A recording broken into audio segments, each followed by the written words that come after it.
എന്റെ first movie OTT-ലാണ് release ആയത്.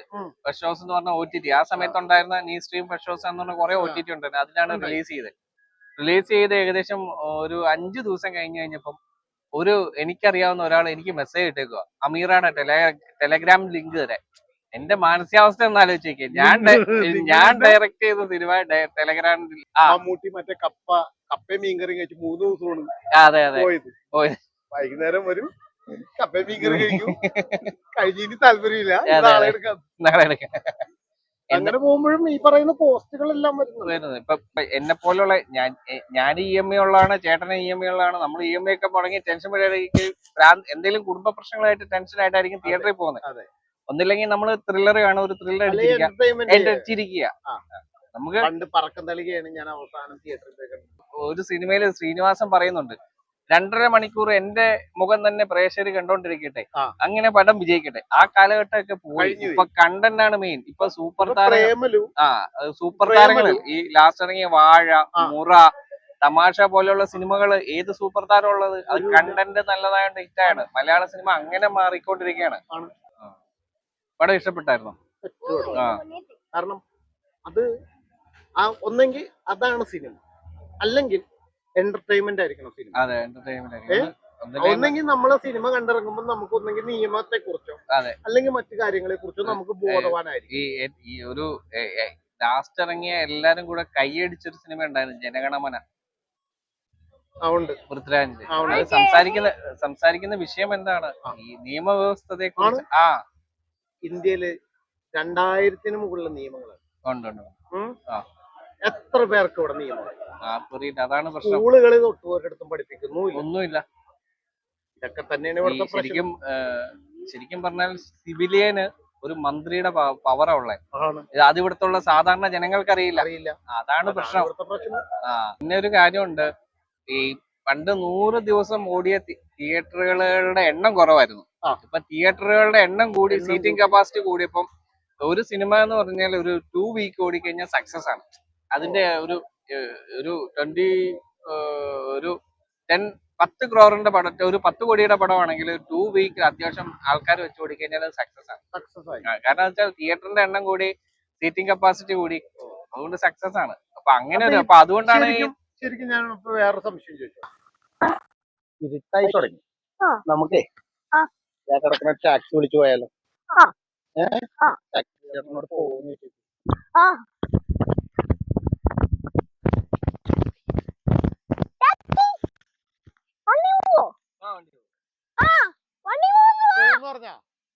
പോകുന്നു പറഞ്ഞാ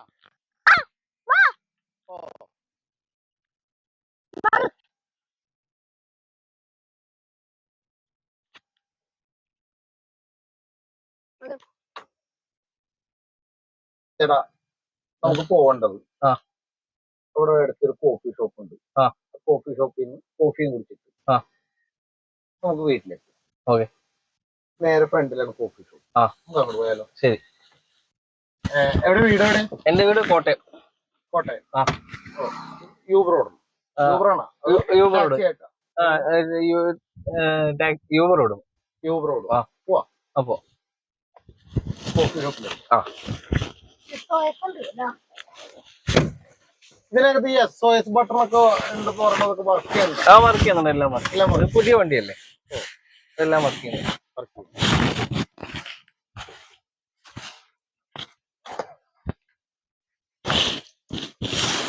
ചേട്ടന് ഞാൻ എവിടെ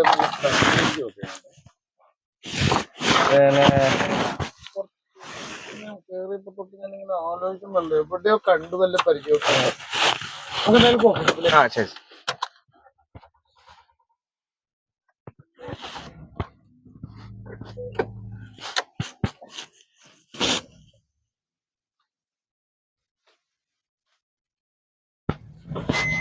കുറെ നാളായോ ടാക്സി ഓടിക്കാൻ? ഞാനിപ്പോ എറണാകുളത്ത് ആദ്യം ഞാൻ സ്വിഗ്ഗി സൊമാറ്റോ ഡെലിവറി ബോയ് ആയിരുന്നു.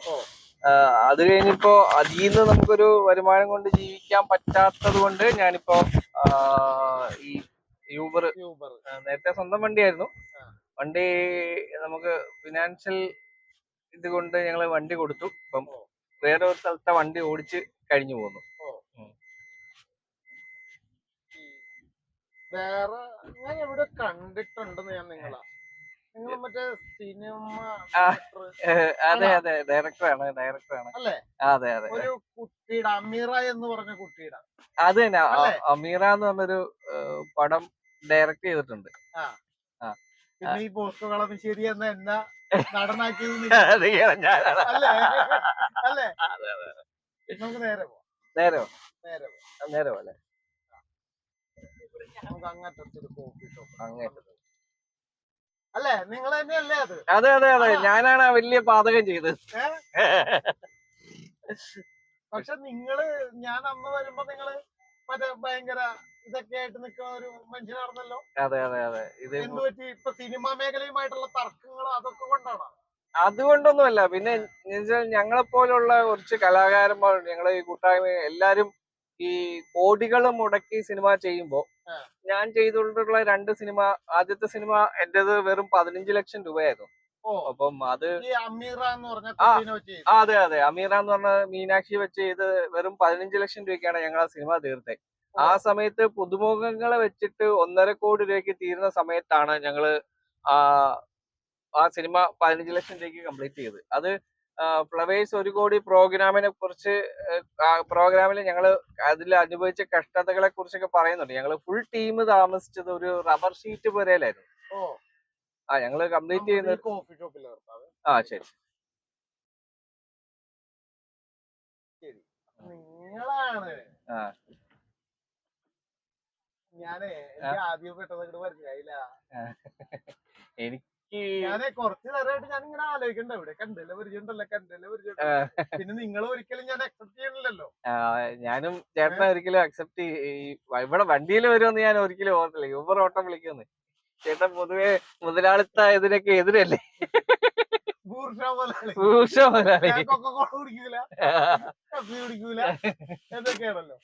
നമുക്കെന്നാ നേരെ അങ്ങോട്ട് പോവാം. നിങ്ങള് എന്നാ സിനിമയിലെടുത്ത ആദ്യ പാചകം ചെയ്ത മനുഷ്യൻ അല്ല, നിങ്ങളപ്പോ ടാക്സിയിൽ വന്നത്? അത് ഞാന് നേരത്തെ പറഞ്ഞു വന്ന പോലെ ഈ എല്ലാവരും ഈ പുതുമുഖങ്ങളെ വെച്ചിട്ട് 1.5 കോടി രൂപയ്ക്ക് പടം എടുക്കുന്ന സമയത്താണ് ഞങ്ങൾ ഈ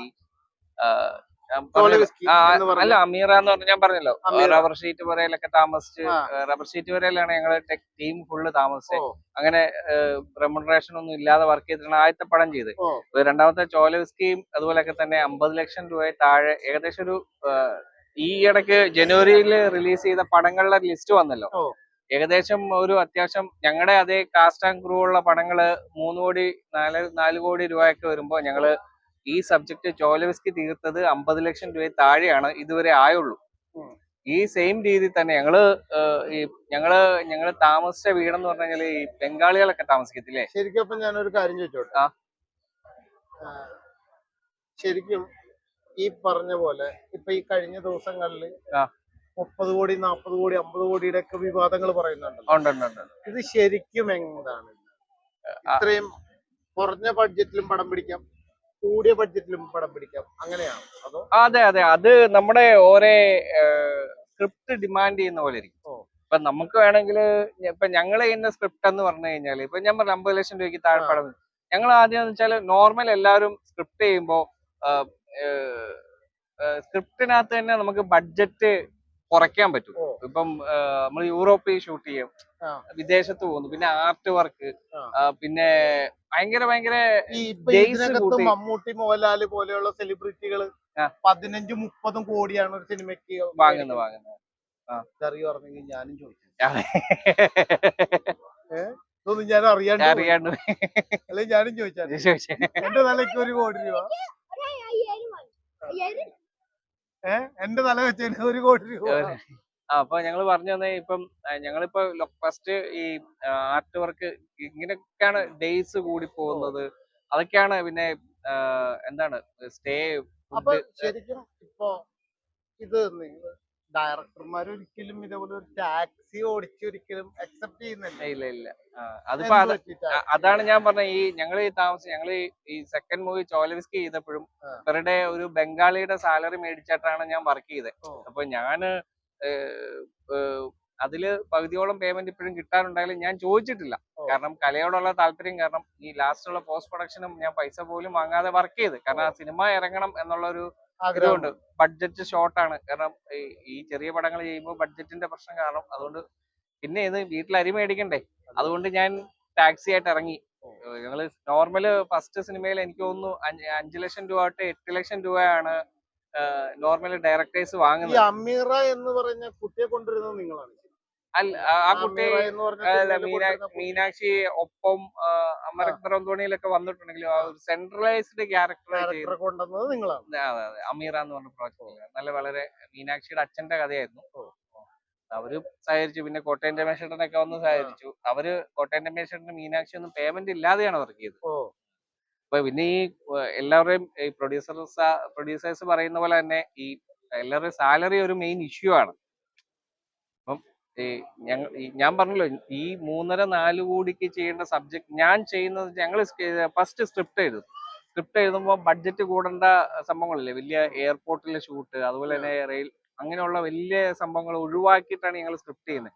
ഒരു വീടും അതിന് പരിസരം ചുറ്റും ഞങ്ങൾ ലൊക്കേഷൻ കാണും. ഫസ്റ്റ് പോയി ലൊക്കേഷൻ കാണും. അതിനനുസരിച്ചിട്ട് ഞങ്ങൾ ഒരു ടീമാണ്. ഞങ്ങൾ സ്ക്രിപ്റ്റ് തയ്യാറാക്കും. ഫസ്റ്റ് ഒരു സ്ക്രിപ്റ്റ് തയ്യാറാക്കിയ ഒരു ബേസ്, അത് ഇന്ന സ്ഥലത്ത് വേണമെന്നില്ല. അപ്പൊ ഞങ്ങള് തീരുമാനിക്കാണ് ആ ലൊക്കേഷൻ. അന്നത്തെ ഷൂട്ട് ഷാപ്പിലാണ് ആണല്ലോ. അതെ അതെ. അപ്പൊ ഷാപ്പില് ഷൂട്ട് എടുത്തു ഞാൻ അവിടെ വന്ന് ഷാപ്പിലിരുന്ന് കള്ളു കുടിക്കുന്ന ഒരു രംഗമാണ്, അല്ലെങ്കിൽ ഒരു പാട്ട് സീനാണ്. അതെ അതെ. അപ്പൊ ഇപ്പൊ കൂടിയ ഷാപ്പിലും പോവാ, കുറഞ്ഞ ഷാപ്പിലും പോവാ എന്ന് പറഞ്ഞ പോലെയാണ്. അങ്ങനെയാണോ ലൊക്കേഷൻ? അല്ല, അങ്ങനെ ഇപ്പൊ ഞങ്ങളിപ്പം ഒരു അതിനകത്തൊരു 10 സീൻ ഇപ്പൊ ഞങ്ങളുടെ സ്ക്രിപ്റ്റിനകത്ത് ഇപ്പൊ ഹോസ്പിറ്റലില് വേണമെങ്കിൽ ഹോസ്പിറ്റലിൽ വേണം, അല്ലാതെ കുറെ സീൻസ് ഉണ്ടാവും എവിടെ ചെയ്താലും ഇങ്ങനെയാണോ. ഞങ്ങൾ അങ്ങനെ സ്ക്രിപ്റ്റ് ചെയ്യുന്നത്. ഞങ്ങളിപ്പം ഒരു 10 സീൻസ് ആണ് കുറച്ച് സബ്ജക്ട്, ഞങ്ങൾ അത് 10 സീൻ വീട്ടിലോട്ടാക്കും, പിന്നെ അതൊരു ജംഗ്ഷനിലോട്ടാക്കും. ഞങ്ങള് സ്ക്രിപ്റ്റ് ചെയ്യുന്ന റിയൽ ആയിട്ടും കൂടാണ്ട് തന്നെ ചിലപ്പോ പ്രദേശത്തുള്ളവരെല്ലാരും കൂടി കയറി വരുമ്പോ നാച്ചുറൽ എന്ന് വെച്ചാല് ഇപ്പം എന്താണ്, ഇപ്പൊ ഒരു വീട് കണ്ടിട്ട് വീടിന്റെ സൈഡിൽ ആട്ടുംകൂട് വേണം, വല്ല പശുത്തൊഴുത്ത് വേണം. ഇതൊക്കെ ഇല്ലെങ്കിൽ, അതൊന്നും ഇല്ലെങ്കിൽ അവിടെ ആർട്ട് സെറ്റ് ഇടേണ്ടി വരും. ഞങ്ങൾ അങ്ങനെ ഒന്നും ഡിമാൻഡ് ചെയ്യുന്നില്ല. പിന്നെ കണ്ടുവച്ചിട്ടായിരിക്കും അത് ചെയ്യുന്നത്. ഇപ്പൊ അവിടെ എന്താണ് ഉള്ള സൗകര്യമാണ്, ആ സൗകര്യത്തിൽ അങ്ങ് ചെയ്യും. ഇപ്പൊ ഞാൻ പറയാണ്, ഞാൻ ചെയ്യുന്ന സിനിമയില് വലിയൊരു എന്താണ് വലിയൊരു കാർ ക്രോച്ചും സ്വിമ്മിംഗ് പൂളും ഉള്ള വീടാണേലും അല്ലാത്ത നോർമൽ വീടാണേലും പ്രേക്ഷകരുടെ സിനിമ കാണും. നല്ലതാണ്, സബ്ജക്ട് വിജയിക്കും. പക്ഷെ നമ്മൾ ആ സ്ക്രിപ്റ്റ് അനുശാസിക്കുന്ന രീതിയിൽ നമ്മൾ അതേ രീതിയിൽ കൊണ്ടുപോയി കഴിഞ്ഞാൽ പ്രശ്നമില്ല. ഈ ഒരുപാട് ലൊക്കേഷൻ ചേഞ്ച്, ഞാൻ ചെയ്ത 2 സിനിമകളും ലൊക്കേഷൻ ഫുൾ 1 കിലോമീറ്റർ ചുറ്റളവിലാണ്. അപ്പൊ നമ്മൾ ഇവിടെ പറഞ്ഞ കൊച്ചിയിൽ വെച്ച്, ഒന്ന് കോയമ്പത്തൂർ, ഒന്ന് കാസർഗോഡ് ആണെങ്കിൽ ഈ ട്രാവൽ എക്സ്പെൻസും ഇതിന്റെയൊക്കെ പ്രശ്നങ്ങളൊക്കെ ഒരുപാട് വരും. പ്രൊഡ്യൂസർ ആത്മഹത്യയുടെ വക്കീലാണ്. അതെ അതെ അതെ. അത് കണ്ട് 4 കോടി ചെയ്യേണ്ട പടം 20 അത് ആർട്ട് വർക്ക് കൂടി പോയതാണ്. പഴയ കാലഘട്ടമാണ്. ആർട്ട് വർക്കിന്റെ പ്രശ്നങ്ങളാണ് അത്. അങ്ങനെ വരുമ്പോഴുണ്ടായ ഇഷ്യൂ ആണ്. പിന്നെ ഡേയ്സ് കൂടും.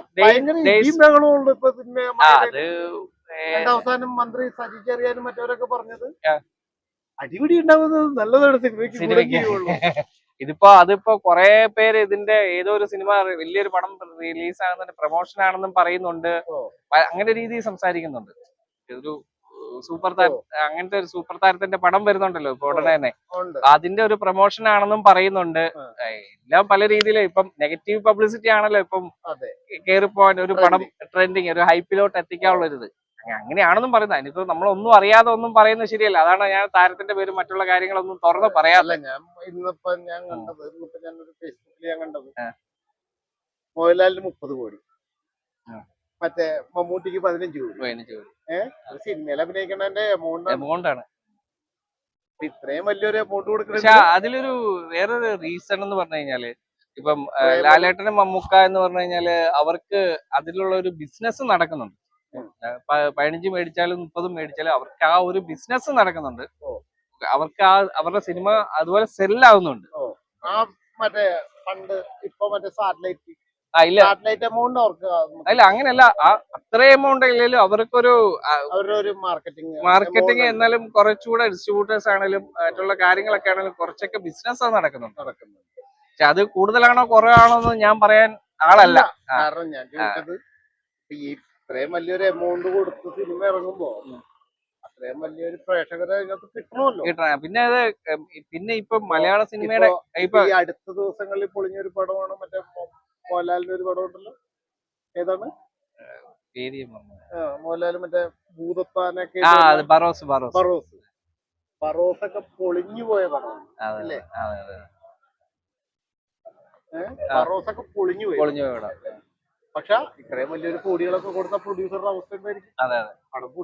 പടം പൊട്ടുകയെന്ന് പറഞ്ഞാൽ തകർന്നു പോകുന്ന ഇതിപ്പോ ശരിക്കും ഈ എല്ലാരും പറയുന്നുണ്ട് പുതുമുഖ സംവിധായകരെ വലിച്ചു കയറ്റുന്നു എല്ലാരെയും കൊണ്ടുവരുന്നു എന്നൊക്കെ പറഞ്ഞു. സത്യത്തിൽ അതൊന്നും ആര് കൊണ്ടുവന്നാലും കഥയല്ലേ, ഈ മലയാളം അത് എങ്ങനെ ചിത്രീകരിക്കണം എന്നുള്ള ആ ഡയറക്ടറുടെ കഴിവുമല്ലേ.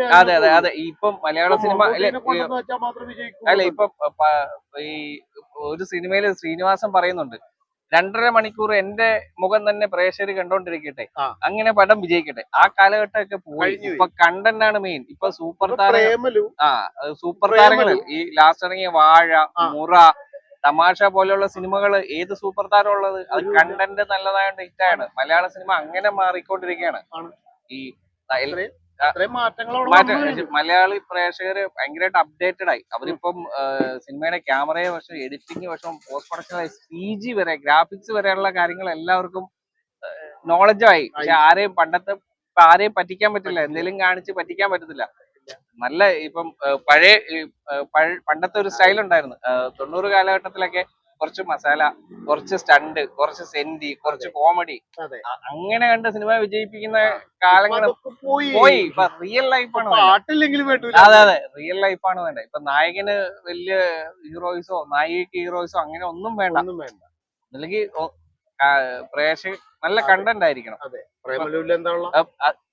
ഇതിന് ഇപ്പൊ എന്നെ പോലുള്ള ഞാൻ EMI ഉള്ളതാണ്, ചേട്ടന് EMI ഉള്ളതാണ്. നമ്മൾ EMI ഒക്കെ മുടങ്ങി ടെൻഷൻ എന്തെങ്കിലും കുടുംബ പ്രശ്നങ്ങളായിട്ട് ടെൻഷനായിട്ടായിരിക്കും തിയേറ്ററിൽ പോകുന്നത്. ഒന്നില്ലെങ്കിൽ നമ്മൾ ത്രില്ലർ കാണും, ഒരു ത്രില്ലർ അടിച്ചിരിക്കുക. നമുക്ക് ഞാൻ അവസാനം അത് കഴിഞ്ഞ് തിയേറ്ററിൽ പോയിട്ടില്ല. പിന്നെ ഞാൻ എന്റെ ഒരു വാശിയുടെ ഭാഗം കൂടിയായിരുന്നു. ഈ എന്റെ വാശിക്ക് എന്ന് പറഞ്ഞു കഴിഞ്ഞാൽ എനിക്ക് സിനിമയാണ്, റിയൽ ലൈഫാണ്. അതായത് സ്റ്റോറിയൊക്കെ ഓൾറെഡി എഴുതി വെച്ചു. ഞാൻ നിങ്ങളോട് തന്നെ പറഞ്ഞിട്ടുണ്ടെന്ന് തോന്നുന്നു അല്ലേ? റിയൽ ആയിട്ട് ഞാൻ ആ സിനിമയെ ഞാൻ കാണും എന്നുള്ളത് എന്റെ ഒരു വാശിയുടെ ഭാഗമാണ്. പിന്നെ ഞാനിപ്പോ കഴിഞ്ഞ ദിവസം പോയത് എല്ലാവരും കൂടി നിർബന്ധിച്ചപ്പോ ഐഡന്റിറ്റിയാണ് പോയി കണ്ടത്. അല്ലാന്നുണ്ടെങ്കിൽ ആർട്ടിക്കിൾ 21 ആ സിനിമ തിയേറ്ററുകാര് വലിയ സപ്പോർട്ടൊന്നും കൊടുത്തില്ല. അറിയാലോ, തിയേറ്ററിൽ നിന്ന് സപ്പോർട്ട് കിട്ടാണ്ട് പിന്നെ പുള്ളി ഭയങ്കര കടത്തിലൊക്കെയാണ്. അങ്ങനെ പുള്ളി ആ സിനിമ ഇത് ചെയ്തു, ഏത് തിയേറ്ററുകളിൽ നിന്ന് മാറ്റണം. അങ്ങനെ മാറ്റി കഴിഞ്ഞപ്പോ ഇവര് പലരും വിളിച്ചു പറഞ്ഞിട്ട് സിനിമ വീണ്ടും തിയേറ്ററിൽ കൊണ്ടുവന്നു. അപ്പൊ അതിന്റെ ഭാഗമായിട്ട് നമ്മളെ വിളിച്ചു. അപ്പൊ ഞങ്ങൾ അങ്ങനെ പടം ഇഷ്ടപ്പെട്ടായിരുന്നു. കാരണം അത് ഒന്നെങ്കിൽ അതാണ് സിനിമ, അല്ലെങ്കിൽ എന്റർടൈൻമെന്റ് ആയിരിക്കണം സിനിമ. ഒന്നെങ്കിൽ നമ്മളെ സിനിമ കണ്ടിറങ്ങുമ്പോൾ നമുക്ക് ഒന്നെങ്കിൽ നിയമത്തെ കുറിച്ചോ അല്ലെങ്കിൽ മറ്റു കാര്യങ്ങളെ കുറിച്ചോ നമുക്ക് ബോധവാനായിരിക്കും. ഈ ഒരു ലാസ്റ്റ് ഇറങ്ങിയ എല്ലാരും കൂടെ കൈയടിച്ചൊരു സിനിമ ഉണ്ടായിരുന്നു, ജനഗണമന. പൃഥ്വിരാജിന്റെ സംസാരിക്കുന്ന വിഷയം എന്താണ്? ഈ നിയമവ്യവസ്ഥയെ കുറിച്ച്. നമ്മളൊരു കാര്യത്തെ കുറിച്ച് ഇപ്പൊ ഇന്ത്യയില് 2000-ന് മുകളിലുള്ള നിയമങ്ങളാണ്. എത്ര പേർക്ക് ഇവിടെ നിയമം? അതാണ് പ്രശ്നം. സ്കൂളുകളിൽ ഒട്ടുപോരിടത്തും പഠിപ്പിക്കുന്നു ഒന്നുമില്ല. ഇതൊക്കെ തന്നെയാണ് ശരിക്കും പറഞ്ഞാൽ സിവിലിയന് ഒരു മന്ത്രിയുടെ പവറാ ഉള്ളേ. അത് ഇവിടുത്തെ സാധാരണ ജനങ്ങൾക്ക് അറിയില്ല. അതാണ് പ്രശ്നം. ഇപ്പൊ ഞാൻ പറയുന്നത് ഇങ്ങനെയുള്ള സിനിമകള് എന്നും വിജയിച്ചിട്ടുണ്ട്. പറക്കുന്ന കളിക അന്നത്തെ ഏറ്റവും ടോപ്പ് കളക്ഷനാണ് പറക്കുന്ന. 100 ദിവസം തിയേറ്ററിലോടിയന് ആ സിനിമയിൽ അഭിനയിക്കുക എലീനെ കൊണ്ടുവരുന്നാണ് അന്നത്തെ അതെ അതെ ദിലീപിന്റെ വാഗ്ദാനം. ദിലീപിന് സരിത സവിതയില്ലേ? അതെ അതെ അതെ മമ്മൂട്ടിയുടെ പടം ഒരു കൊല്ലം നിന്ന് നമ്മുടെ പത്മ കഴിഞ്ഞിട്ടുള്ള ആ തിയേറ്റർ ഉണ്ടല്ലോ റൈറ്റ് സൈഡിൽ, മറ്റേ മാളിലുള്ള മാള് കഴിഞ്ഞിട്ട് സെൻട്രൽ സ്ക്വയർ കഴിഞ്ഞിട്ട് തൊട്ടപ്പുറത്തുള്ള തിയേറ്റർ ഷേണൈസിന്റെ ഓപ്പോസിറ്റ്. തിയേറ്റർ പേര് ഞാൻ മറന്നു. കവിതയല്ല, ഷേണൈസ് കഴിഞ്ഞിട്ട് സരിത സവിത സംഗീതം അല്ല, അവിടെ ഒരു തിയേറ്റർ ഉണ്ട്, ആ കവിതയാണെന്ന് തോന്നുന്നു. ആ ആ തിയേറ്ററിൽ ഒരു കൊല്ലമാണ് മമ്മൂട്ടിയുടെ പടം നിന്നോടിയത്. എന്നോടിയാ. രാജമാണിക്യം തുടങ്ങിയിട്ട് ഇങ്ങോട്ടും മമ്മൂട്ടിയുടെ ഒരു ഹിറ്റ് സമയം ഉണ്ടായിരുന്നു. ആ ഒരു കുറെ ഒരു ഗ്യാപ്പ് വന്നതിന് ശേഷം കുറെ ഹിറ്റ് വന്നായിരുന്നു. ഹിറ്റ് വന്നു. ആ ഹിറ്റിൽ ഒരു വർഷമാണ് മമ്മൂട്ടിയുടെ പടം അവിടെ കിടന്ന് മാത്രം ഓടി. ഇപ്പുറത്തെ ഷേണൈസിൽ അതെ. ഇപ്പൊ ശരിക്കും രാജമാണിക്യമൊക്കെ ലാസ്റ്റ് അവിടെയുള്ള സരിത സവിത സംഗീതയിലും എല്ലാ തിയേറ്ററുകളിലും ഒരേ സമയത്ത് കിടന്ന് ഓടി ചരിത്രമൊക്കെ. പിന്നെ എന്ന് പറഞ്ഞ പോലെ പണ്ട് ഹോട്ട് ഉണ്ടെങ്കിലാണ് കാണാൻ ഇൻട്രസ്റ്റ് ഉണ്ടായുള്ളൂ എന്നുണ്ടെങ്കിൽ ട്രെൻഡ് ഒക്കെ പോയി. ഇപ്പൊ പടം എങ്ങനെയാണോ, നല്ല ടോപ്പിക് ആണോ, എന്റർടൈൻമെന്റ്. അല്ല, പിന്നെ ഒരു കാര്യമുണ്ട്, ഈ പണ്ട് 100 ദിവസം ഓടിയ തിയേറ്ററുകളുടെ എണ്ണം കുറവായിരുന്നു. ഇപ്പൊ തിയേറ്ററുകളുടെ എണ്ണം കൂടി, സീറ്റിംഗ് കപ്പാസിറ്റി കൂടിയപ്പം ഒരു സിനിമ എന്ന് പറഞ്ഞാൽ ഒരു 2 വീക്ക് ഓടിക്കഴിഞ്ഞാൽ സക്സസ് ആണ്. അതിന്റെ ഒരു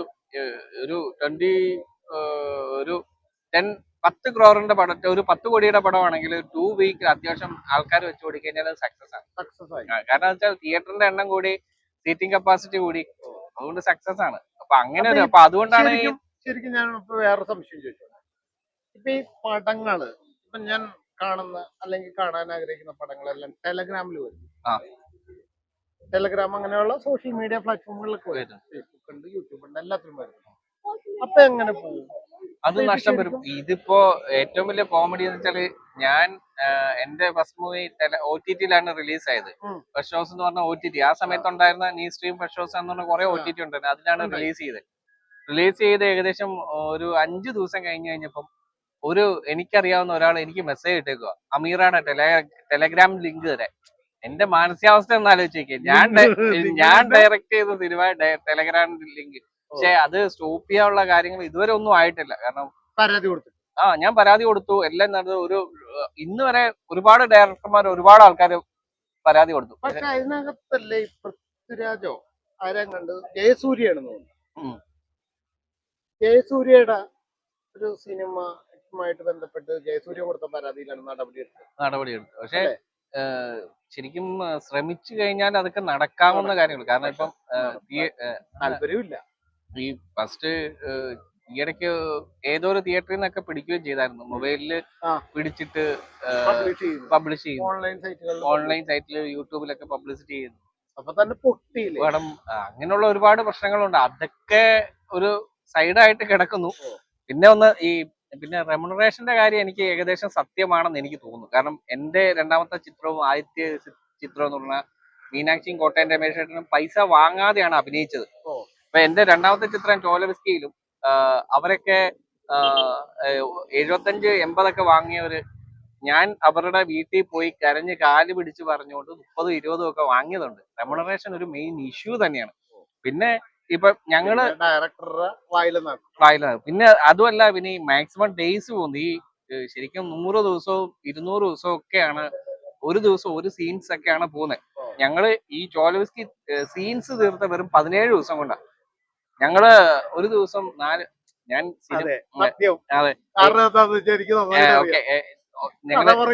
ഇതിപ്പം രാവിലെ ഈ ബോസ്കോ ചേട്ടൻ അഭിനയിച്ച സോങ്ങിന്റെ റീഷൂട്ടിന് രാവിലെ 6 മണിക്ക് ഞങ്ങൾ ഇറങ്ങിയിട്ട് തിരിച്ച് റൂമിൽ കയറുന്ന പിറ്റേന്ന് 6 മണിക്കാണ്. 24 മണിക്കൂർ കണ്ടിന്യൂസ് ഷൂട്ട് ചെയ്ത് ഞങ്ങള്.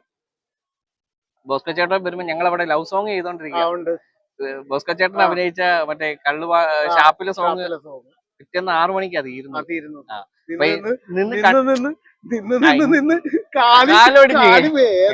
അപ്പൊ ഇങ്ങനെ അപ്പൊ ഇങ്ങനെ കണ്ടിന്യൂസ് ആണ്. ഈ 100 ദിവസമൊക്കെ പോകാതെ നല്ല ചാർട്ടിങ് ഒക്കെ കറക്റ്റ് ആയിട്ട് പോകണമെങ്കിൽ ഡേയ്സ് ഒക്കെ കുറച്ചിട്ട് നമുക്ക് ബഡ്ജറ്റ്. പിന്നെ കോട്ടയത്ത് ഞാൻ പറഞ്ഞു കേട്ടുള്ള ഫേമസ് ഒരു ഡയറക്ടറുടെ സിനിമയില് മറ്റു ലൊക്കേഷനിൽ പോയി കഴിഞ്ഞാൽ ക്യാരവാനും മറ്റുള്ള ആരെങ്കിലും വരുമ്പോൾ ആ ഡയറക്ടറിന്റെ സീനിയർ ആയിട്ടുള്ള ഡയറക്ടറിന്റെ ലൊക്കേഷനിൽ ഒരു പ്ലാസ്റ്റിക് കസേരയും വിഷറിയും മാത്രമേ ഉള്ളൂ. ക്യാരവാൻ ഒരു ദിവസം 5000 രൂപ 7000 രൂപ കൊടുക്കുമ്പോൾ ഒരു പ്ലാസ്റ്റിക് കസേരയ്ക്ക് ഒരു വിഷറിക്ക് എന്നാ ചെലവാ വരുന്നത്. അങ്ങനെ ഓരോ രീതിയിലും പക്കായിട്ട് പ്ലാൻ ചെയ്ത് കൊടുത്തു കഴിഞ്ഞാൽ ബഡ്ജറ്റ് നല്ലപോലെ കുറയ്ക്കാൻ പറ്റും.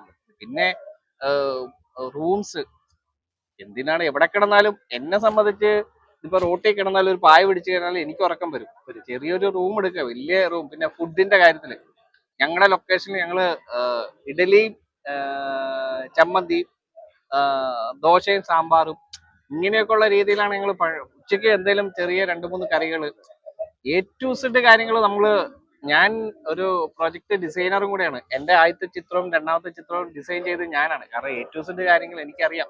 സ്ക്രിപ്റ്റ് തൊട്ട് ഇങ്ങോട്ട് പോസ്റ്റ് പ്രൊഡക്ഷൻ വരെ കറക്റ്റ് ആയിട്ട് നമ്മൾ നോക്കിപ്പോയി കഴിഞ്ഞാൽ നമുക്ക് ബഡ്ജറ്റ് നല്ല രീതിയിൽ കുറയ്ക്കാൻ പറ്റും.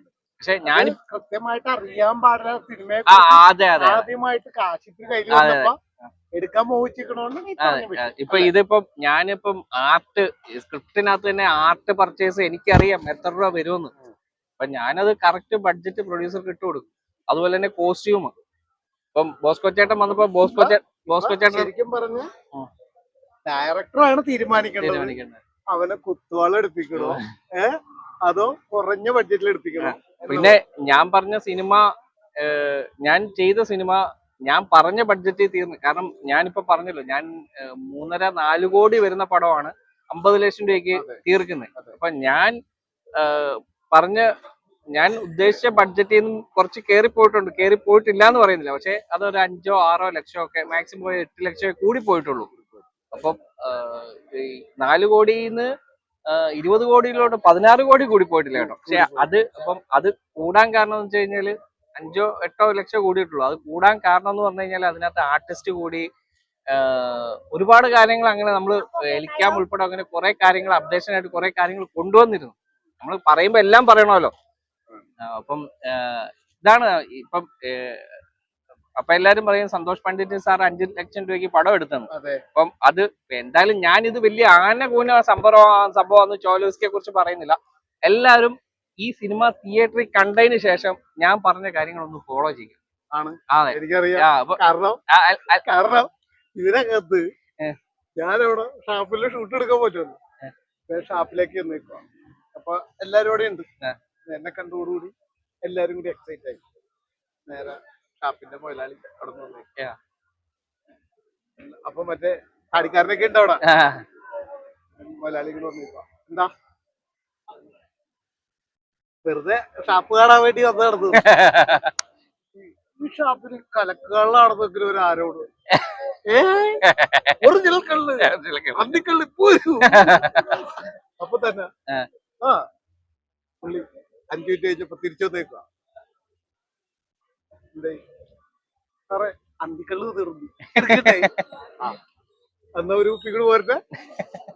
ഒരു കുപ്പി വന്നു, രണ്ടാമത്തെ കുപ്പി വന്നു, മൂന്നാമത്തെ കുപ്പി വന്നു. അപ്പൊ എനിക്ക് മനസ്സിലായി പാട്ട് തീരില് കള്ളൂടിയാണ്.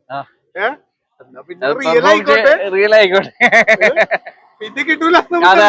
അതെ നമ്മൾ ചില സീനിൽ അങ്ങനെയാണ്. ഇപ്പം ഞാനത് അഭിനയിക്കുന്നവരോട് ഞാനത് പറയുകയും ചെയ്തായിരുന്നു. ഇപ്പൊ എന്തെങ്കിലും അഭിനയിക്കാൻ ബുദ്ധിമുട്ട് റിയൽ ആയിട്ട് ഒന്ന് 2 എണ്ണം കഴിച്ചു അന്നേരം ഒരു ഹാങ് ഓവർ കിട്ടിക്കഴിഞ്ഞാൽ ഒരു ലൈവായിട്ട് മറ്റേ കപ്പയും മീൻകറി കഴിച്ച് 3 ദിവസമാണ് പോയത്. വൈകുന്നേരം വരും കപ്പയും മീൻകറി കഴിക്കും, കഴിഞ്ഞിട്ട് താല്പര്യമില്ല, നാളെ എടുക്കാം. അങ്ങനെ പോകുമ്പോഴും ഈ പറയുന്ന പോസ്റ്റുകളെല്ലാം വരുന്നത്. ഇപ്പൊ ഞാനിപ്പോ എന്റെ ചെയ്യാതിരിക്കുന്ന സബ്ജക്ട് ഇപ്പം എന്റെ ഇപ്പം 3 സ്ക്രിപ്റ്റ് ചെയ്തോണ്ടിരിക്കുകയാണ്. അതും ഇതുപോലെയൊക്കെ തന്നെ ഞാൻ സ്ക്രിപ്റ്റ് ചെയ്ത് അതും ലൊക്കേഷൻ കണ്ടു വെച്ചേക്കുവാണ്. ഇപ്പം ജർമ്മൻ തുരുത്ത് എന്ന് പറഞ്ഞ സബ്ജക്ട് അത് 1 കിലോമീറ്റർ ചുറ്റളവിലാണ് ഫുള്ള് വരുന്നത്. 80+ സീൻ വരുന്നത് 35 സീനും നായകന്റെ വീട്ടിലാണ്. ഞങ്ങളങ്ങനെ ബഡ്ജറ്റ് ഫ്രണ്ട്ലി ആയിട്ടാണ് സ്ക്രിപ്റ്റ് ചെയ്യുന്നത്.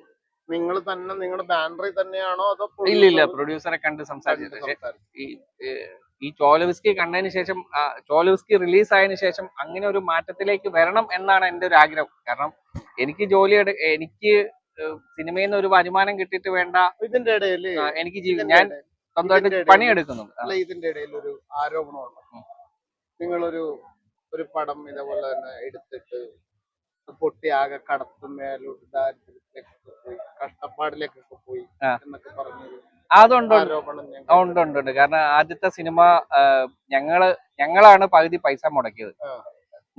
ഞങ്ങളുടെ കൂട്ടായ്മ പകുതി പൈസ മുടക്കി, ഒരു പ്രൊഡ്യൂസർ ഒരു വ്യക്തി പകുതി പൈസ മുടക്കി. അപ്പൊ എങ്ങനെ വന്ന് ലാസ്റ്റ് വന്നു കഴിഞ്ഞപ്പം ഞാൻ സ്വർണ്ണം എടുത്ത് പണയം വെക്കുക, പലിശക്ക് എടുക്കുക, അങ്ങനെ കുറെ തകർന്നു പോയിട്ട് പിന്നെ ഒന്നുകൂടി പിന്നെ അത് അങ്ങനെയാണ് ടാക്സി മറ്റേ അതിന്റെ ഇടയിലുള്ള സുഖിയൊക്കെ ഓടിയത്.